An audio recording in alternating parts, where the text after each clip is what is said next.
You're listening to the Journey podcast. Are you wasting time and money on supplements without knowing what your body truly needs? Join me in this eye-opening episode to learn more. Hi, I'm Petra Brunbauer, and with decades of experience with sadness, pain, anxiety, and stress, I finally figured out how to leave all that behind. And this podcast shows you how to break free permanently so you can reclaim your sanity and find the self-esteem and energy to go after the life you desire. With real talk about mental health, holistic healing, and the tough journey of coming out the other end. This is the Journey Podcast. Welcome to today's episode. In this episode, we embark on a journey to unravel the intricate world of supplementation and nutritional testing. We delve into the truth about supplements, demystifying how they function and their impact on our health and well-being. Our exploration navigates the nuanced landscape of nutritional testing, shedding light on the valuable insights it can provide into our individual dietary needs and overall health. Dr. Michael Biamonte is the founder of the Biamonte Center for Clinical Nutrition. He is a co-creator of Biocybernetics, which is an unprecedented computer software program that is able to study blood work, mineral tests, and many other lab tests to determine exactly where your body is imbalanced, initially designed for aerospace purposes.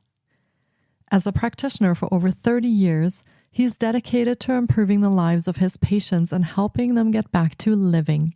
He holds a doctorate of naturopathy and is a New York State certified clinical nutritionist.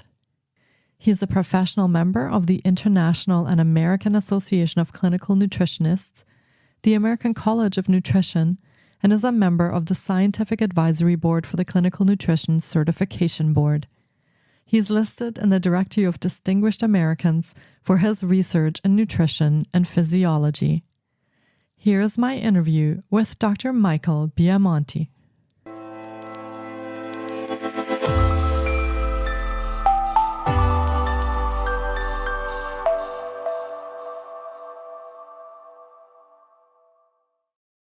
Hi, Dr. Michael. It's so great to have you on the podcast today. I've been looking forward to getting to chat with you because the truth about supplementation and nutritional testing is such an intriguing topic for today's conversation. Welcome to the podcast. Well, thank you very much. Happy to be here. Yeah, it's my pleasure. This is a very fascinating topic because, as it implies, there might be some things that myself and listeners aren't really aware of when it comes to supplementation. So I'm excited to dive in that.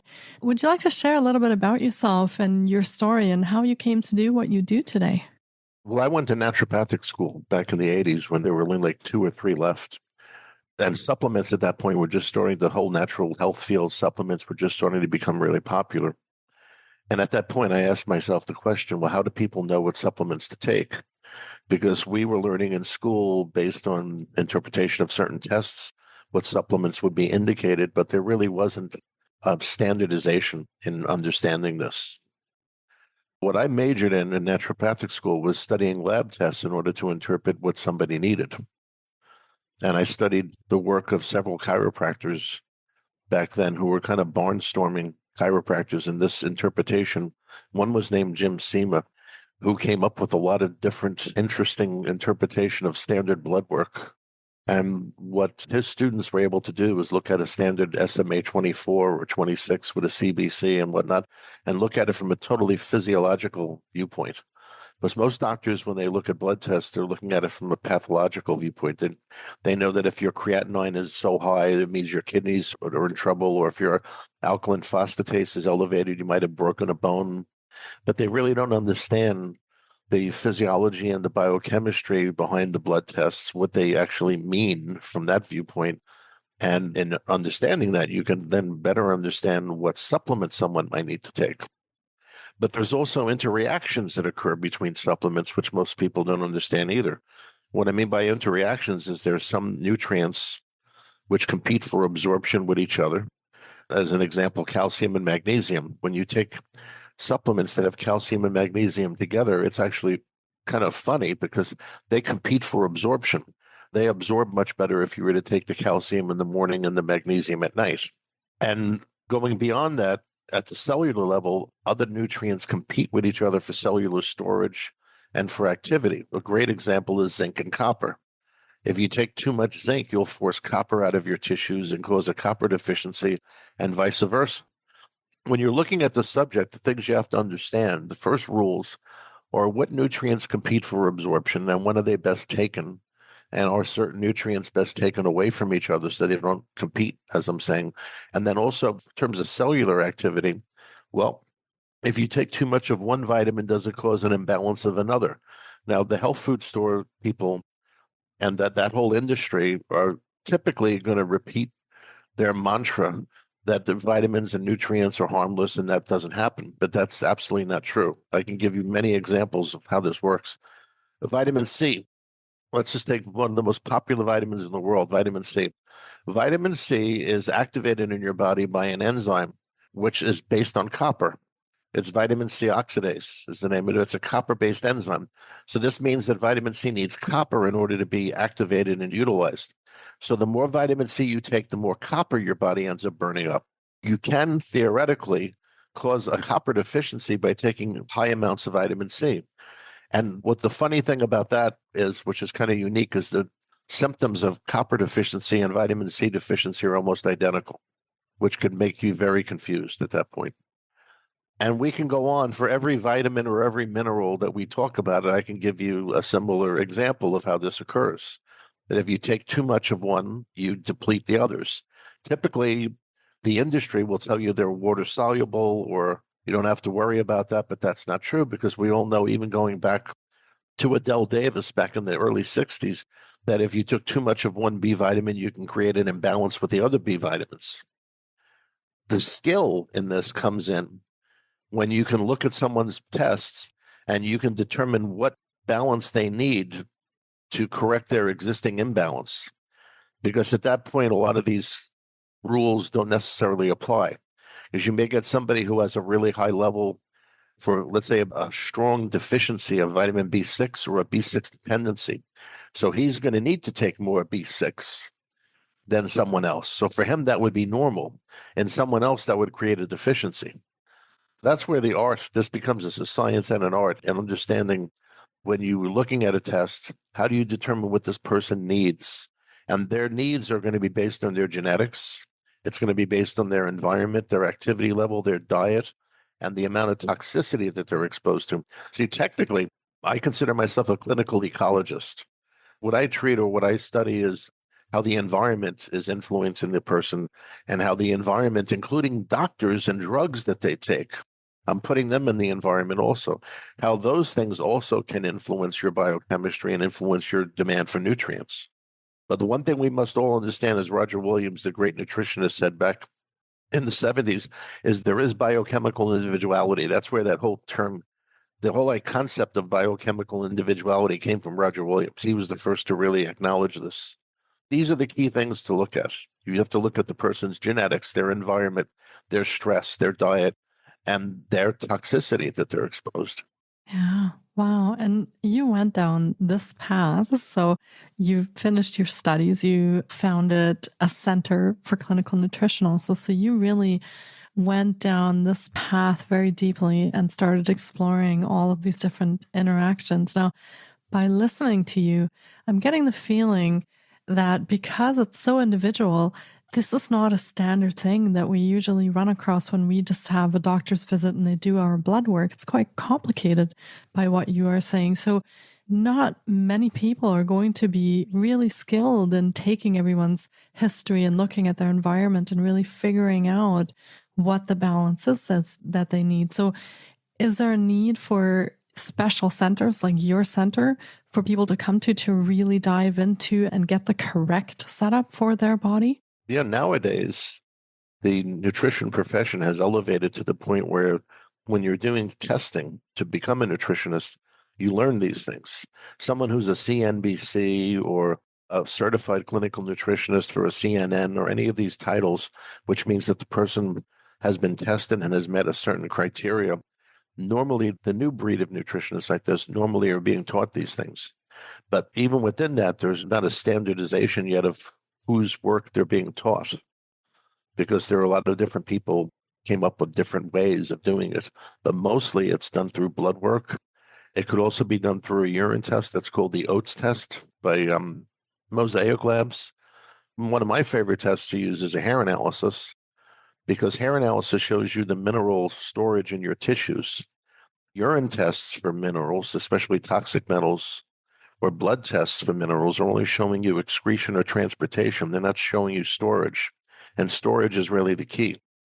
I like to teach patients that when you're looking at this, the mineral test of the hair is more like showing you what's in your savings account.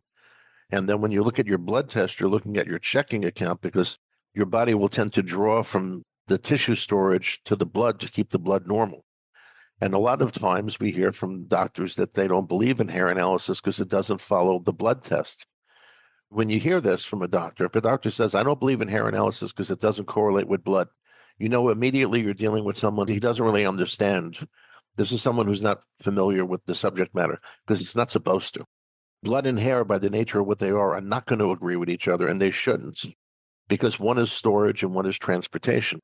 The body will tend to pull things out of the tissues to keep it normal in the blood, or take it from the blood and store it in the tissues to get it out of the way if it's creating some kind of imbalance. These are things to consider when you're dealing with a practitioner, like what their knowledge is as far as that goes. If they start talking about hair not agreeing with blood, you know they don't know what they're talking about. Yeah. Wow, that is fascinating. I also didn't know that there were so many levels to that. So that's really great to know. And I'm also wondering, and I'm sure that you're very familiar with this, but are there differences also in which labs the test gets sent to? Do they use different methods of analyzing or different softwares for analyzing? So can you expect there to be discrepancies depending on where the blood work and hair gets sent also? Only in interpretation, not for the actual results. The results are standardized, and the actual result that you get is supposed to be the same lab to lab. How someone interprets it could be another story. That's different. And did you develop a software as well? I know that you were involved in the biocybernetics. So how does that figure into all of that? That's the original model, which still no one has come close to touching, because it actually is a computer model of the human body. No one's ever done that before. People have come up with algorithms where this is high in your blood and this is low, therefore you might need this vitamin. No one's ever put together all the steps. Best example I give is, if you were to take Harper's biochemistry and Guyton's physiology book and load them all into a computer where you could run all those steps, that's what the biocybernetics does. And do you use that with your clients specifically, or is this available at different clinics or different labs? We do, absolutely. Yeah. Wow. I think some of the key things when you're dealing with supplements, you have somebody who's health oriented, he wants to take supplements. He's going to look in the health food store. He's going to read. He's going to be influenced by commercials, by advertising, and somehow he's going to end up on a supplement program. Now, he doesn't know whether or not these are things he actually needs to take or not. They sound good. If he goes to a nutritionist or a doctor who's not that skilled in this, he's going to end up taking whatever this guy as his favorites, if you want to look at it that way. And that's really not how it should work. You need lab testing. And the lab testing, if it's interpreted properly, tells you what you need and what you don't need. You can't listen to the health food store as far as this goes, because they're there to sell you supplements. They're not there to test you or be a practitioner. They're there to sell. This is what, as I was saying, an example that I often give. When I was first practicing, a chiropractor referred to me a medical doctor who had this prostate problem. And the medical doctor had researched prostate issues, and he found, this is back in the days when we were first discovering zinc was essential for prostate function. So this doctor read all the literature about zinc, and he started taking 50 milligrams of zinc per day. And in a couple of months, his prostate problem was gone. And he kept doing this. Now, he's a medical doctor, so you have to remember his orientation. A medical doctor, zinc every day, 50 milligrams, and that's it. He doesn't know anything about the relationship between zinc and copper, or zinc and B6, or zinc and any other nutrients. It's zinc. So he does this for a few years, and his prostate remains okay. But then the problem started to come back. And he didn't understand why, because he'd been taking the zinc. So he said, well, maybe what I need to do is double the zinc. He doubled the zinc, and within a few days, his prostate problem also doubled. It increased by about 100%. That's when he was referred to me. I heard his whole story, and the first thing I told him is stop taking the zinc and start taking copper. because I assumed he had caused a copper deficiency. And the funny thing about copper is copper as a mineral in your immune system is mostly in charge of your body's defense of bacterial infections. How your body kills a bacterial infection is your thymus gland mobilizes the copper through your lymph system, and essentially the copper electrocutes the bacteria and kills it. That's how it works. I had this man also do a hair test. And a week later, he called me back and he says, I don't know if you're crazy or I'm crazy, but the copper worked. My prostate's much better. And then when he came in to go over the test results, I showed him how he took so much zinc that he caused his copper to become grossly deficient. And that's why this happened. And this little example here is a good one for most people to relate to, because you have a person who reads that something is good in the literature and it fits his profile of what's wrong with him, and he takes it. But there is such a thing as taking it to the point where it's now going out of balance. He corrected his deficiency. He was then supporting from a physiological standpoint his prostate by taking the copper supplement, but then he took it to the point where it actually became toxic. He took so much zinc that he drove his copper down, and he caused the zinc to become a toxin in his system. Yeah, there's a fine balance for everything in the body.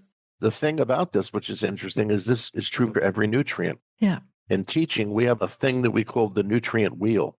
And it's a wheel, and it shows every nutrient going around the wheel. And then we have arrows going to and from other nutrients, showing whether or not this is something that helps or antagonizes this nutrient. We can play this with any nutrient. If we take like magnesium, for instance, vitamin B6 helps you absorb magnesium. B6 and magnesium are synergistic. But vitamin D causes you to overabsorb magnesium to the point where it's not directed correctly. So people who are taking excess vitamin D will develop excessively high magnesium levels to the point where the magnesium is biologically unavailable to their tissues. It gets locked up. Now, the same thing can happen with calcium. Calcium needs magnesium to keep it solubilized. So if you take a lot of calcium, but you don't take magnesium, you build up your calcium to the point where it starts to become an atherosclerosis type of issue. You can start getting calcium deposits in your circulatory system, in your joints, in your soft tissues. Obviously, this is very bad. Magnesium would be the remedy for that. And also, to some degree, vitamin D and vitamin K. These would be remedies because they're helping the body use the calcium correctly. We don't want to just overwhelm our bodies by taking tons and tons of nutrients.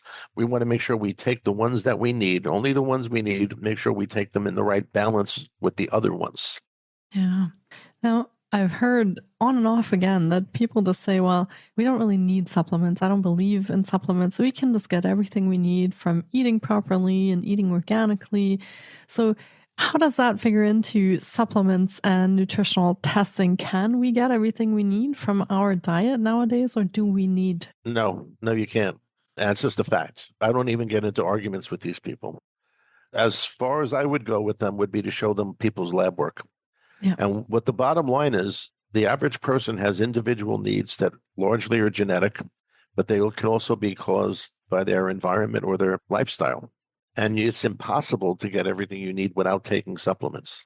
Because if you test people and you find out that their levels aren't in the right range, well, then what do you say about that? Then you could argue that the ranges are wrong. It depends on what the person's viewpoint is. If a person already walks into this conversation with a fixed idea that I don't believe I need to take supplements, then he'll argue with everything and nothing is going to satisfy him as far as a scientific study. But if we could agree that the lab ranges are correct, and that this is where your range is supposed to fall into, that's different. Then now we have a point of agreement that we can then compare the facts to. But to answer your question, no, I have not found that happening. The lifestyles people lead, sometimes depending on their exposure to alcohol, drugs, exercise, the pollution in their environment, all of these things put a demand on your body.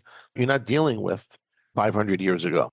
This is not the same environment as it was 500 years ago. You have a variety of man-made toxins that are now in the environment. A good example of this is autism. Mm-hmm. Autism really didn't exist that we know of 500 years ago. Nobody knew about it. It was only when we started to come up with standardized education that we saw some kids weren't doing it, some kids were. But if you go back on this, for those who don't understand about this, they can easily email me and I can give them some more data on this. Autism is not a mystery anymore. We know why kids become autistic, and it starts with their genes. The one thing that all kids with autism have in common is that they're bad detoxifiers. And what happens to them, because they're bad detoxifiers, is that when they get an overload of toxins caused by vaccines that contain thimerosal, which is a mercury copper preservative, they don't detoxify that mercury and copper. It stays in their tissues. If they get silver amalgam fillings, the old-fashioned, now I'll call them old-fashioned dental fillings, and those fillings start to leak, which they do, that mercury leaks into their system and they don't detoxify it. If they encounter any other kind of toxicity, their bodies don't get rid of it. And because of that, it affects them neurologically. And not only that, but then they're more prone to some of the standard illnesses that you suspect or see in autistic kids, which is something like candida or leaky gut syndrome, all of these issues that are related to that, that fall into that sort of autism triad. But you didn't have that 500 years ago. Why? Because kids weren't getting vaccinated. Kids weren't getting amalgam fillings in their mouth. Their genes weren't being challenged. Nowadays, everyone's genetic structure can be, you could say, from the point of clinical ecology, is heavily challenged because you have toxins coming to you from every which way. You have it in the water, you have it in the air, you have GMO foods, non-organic foods, you have a whole host of things to challenge your immune system and your detoxification capacities. And if you have weak genes in that light, now it's really going to show and manifest, where 500 years ago it wouldn't. Yeah, that is fascinating. And it just goes to show that there are also many things that I think we don't have much control over when it comes to trying to live a healthy lifestyle, because these toxins are all around us, like you said, in the air and water. There are things we can control, such as the food we eat to a certain degree, the supplementation, but there are also many things that are just in the environment now. So even more important than to pay attention to how we supplement and what we supplement with. Another question I have is about, everyone loves to take multivitamins. Is that more dangerous than it is helpful then? And if we're thinking about that every body is different, is that even safe then for people to just take a generic multivitamin? Or is that a bit of a waste since it's not really tailored to their specific needs? Yes, definitely it's a waste because it's not tailored to them. And second, depending on the person's imbalances, a person could take a multivitamin and become even more imbalanced if they're imbalanced in the first place, because the multivitamin isn't doing anything to balance you. What the multivitamin is there doing is adding things in generically, and you don't know whether or not that's correct for you. Yeah, so it is much better to do some testing first and actually find out what of those things, if any, you will need, and then tailor that to what you'll be taking.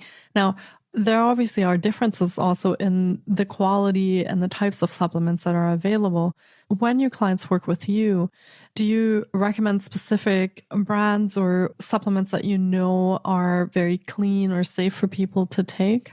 Nowadays, most of the supplements are pretty clean and safe.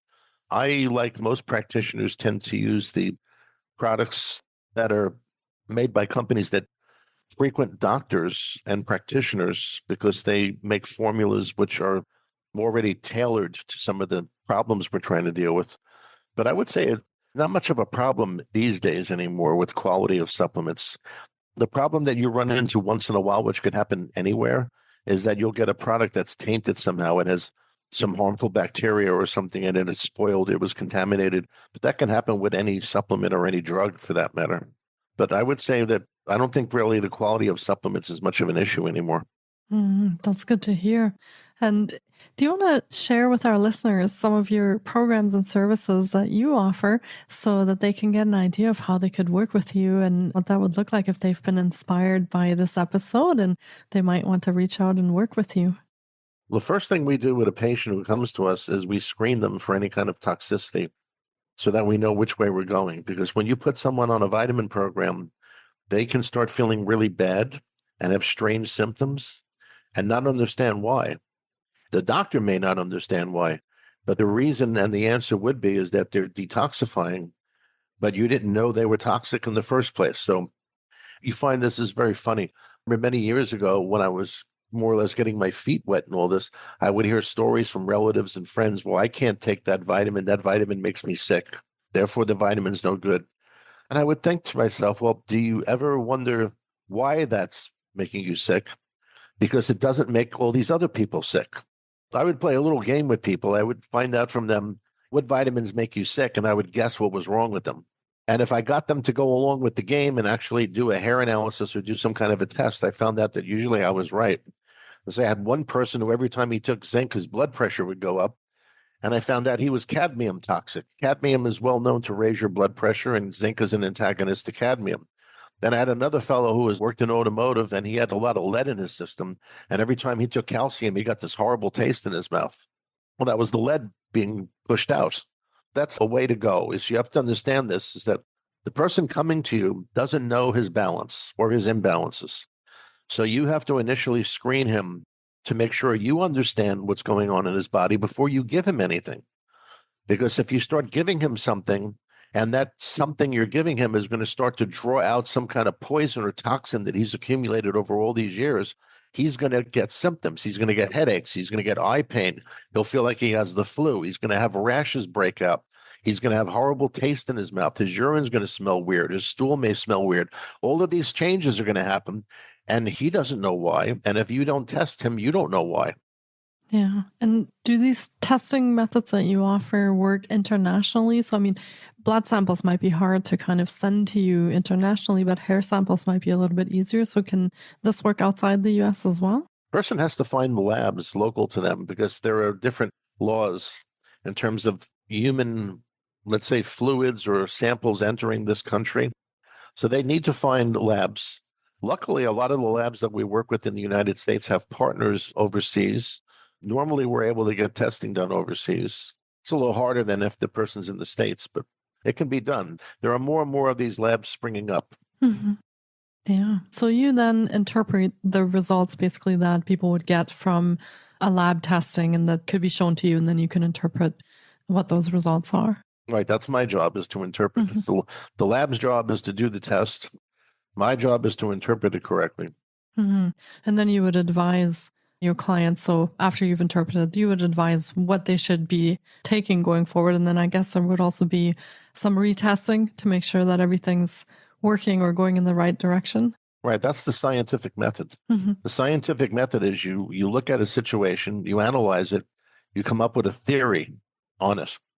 Then you propose how to correct it. I was very lucky because I was taught by engineers. Way before I became a doctor, I was under the tutelage of men who were all systems analysis engineers and aerospace engineers. So I learned the true scientific method from them, which most health practitioners don't apply. But the true scientific method is you approach a problem, you look at the problem, you understand the problem, you come up with your theories or your proposed solutions for the problem, you put them in, and then you tweak them, which an engineering term is tweak, means to adjust. And then you come back and you reevaluate again in the same manner you did the first time to see what's changed or if it's corrected. So a person comes in, we test them, we find out what's wrong, we put them on a treatment of diet and different supplements to balance them, and then we monitor them every month or two to see how they're feeling, see if we need to adjust anything. And then at some point, we repeat the major tests that they did that showed us what their big problems were to see if we now have it in balance. And then from looking at the major test and seeing where we are, then we know what they need to continue to do to get further in balance. And it's a matter of just continuing to tweak it. Yeah. And I would imagine, since we are living beings, that this is an ongoing thing that we should be testing on an ongoing basis as our bodies change, our environment changes. So this is kind of an ongoing thing that we work with to achieve a more balanced state. The ultimate, and hopefully eventually we'll arrive at this, is when a person goes to a doctor, the doctor is going to do a full genetic panel on them if it hasn't already been done. He's going to do a complete genetic panel to learn about every gene problem this person has, every illness, every possible imbalance they have. And you can also learn from genetic testing what nutrients your body has a greater need for, which is also important. Then he's going to do a series of tests to understand where that person is right now. Because this person might have a gene issue that says he has a problem with cholesterol, but it doesn't mean that he has that problem right now. The problem may not manifest until he gets older. This is when you, in the subject of telometer and of true genetics, when you study this, one of the things you learn is that genetic problems you're born with don't necessarily all kick in when you're young or all at once. They take time to kick in. As you get older is when they start kicking in. So the doctor will have these tests. He'll see what the person's prone to, and he'll immediately look in their present time tests to see if what they're prone to is happening. If that's not happening, or whichever are or aren't, he addresses those, and then he looks at whatever else there he needs to rebalance. It should always be a constant back and forth of looking at the person's genetics and then looking at what's really happening now to them. That's ultimately what healthcare should be. Yeah. But that's probably a long way off. Yeah, it's going to take some work on that for sure.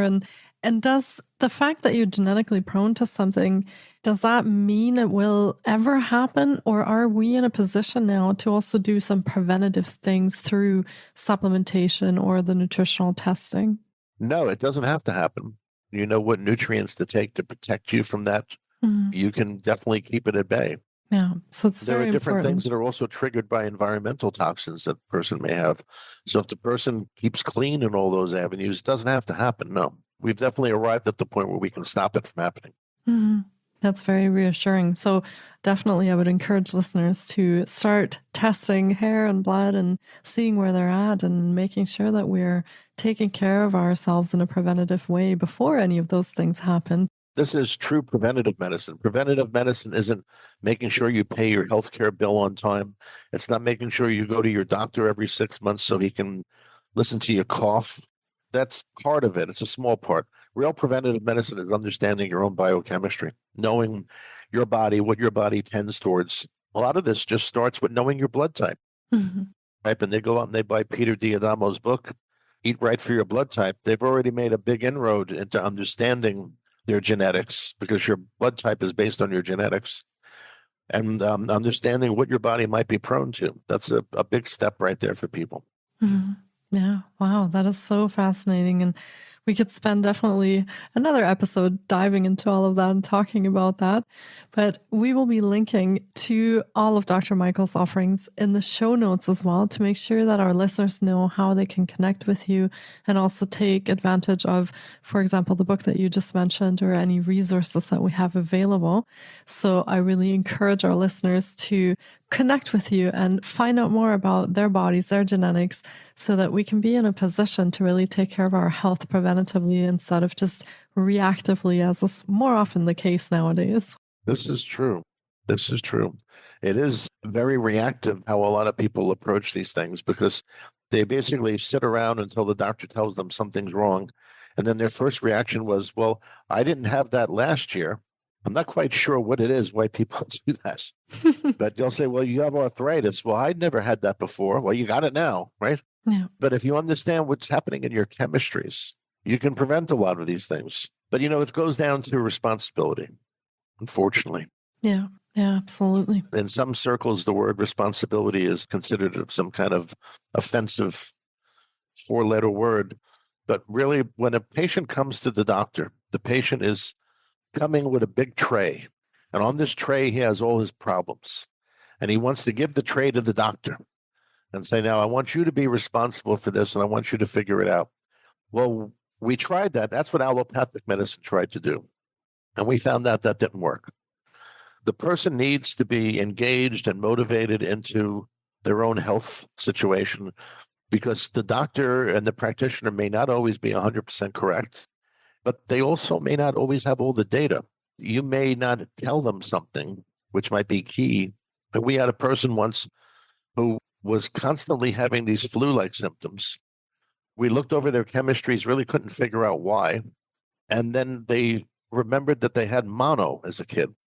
So then we immediately tested them for Epstein-Barr. We found out they had chronic reoccurring Epstein-Barr from having had mono.